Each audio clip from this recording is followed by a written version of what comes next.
Everyone, জয় কৃষ্ণকালী মায়ের জয়। ভাবছো হঠাৎ করে কেন এরকম বলছি? তো ফার্স্ট বলে দিই, আমি নন্দনা। আমি makeup artist and beautician, Nandana Sadhukha.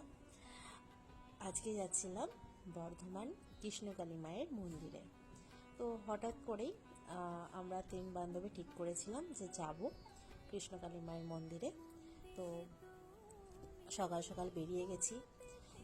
বেরিয়ে সকাল 8:30 ট্রেন ধরে চলে গেলাম বর্ধমান।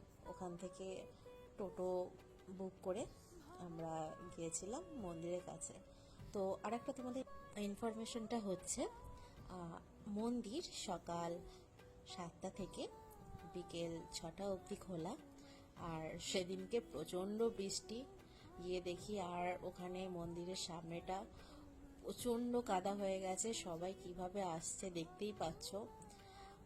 আমরা ওইভাবেই গেছি, কিন্তু খুব মজা হয়েছে সেদিন। আর প্রচণ্ড বৃষ্টি, তার মধ্যে এরকম কাদা। আর সে তো শনিবার ছিল, একটু ভিড়ের চাপটা বেশি ছিল। তো তোমরা যেদিনকে যাবে, তো আমি বলবো শনিবার দিন যাও বা মঙ্গলবার দিন যাও, ওই দিন একটু ভিড়ের চাপটা বেশি থাকে। তো চলো মায়ের দর্শন করে নাও একটু। আর সত্যি সেদিনকে মায়ের কাছে গিয়ে খুবই ভালো লাগে।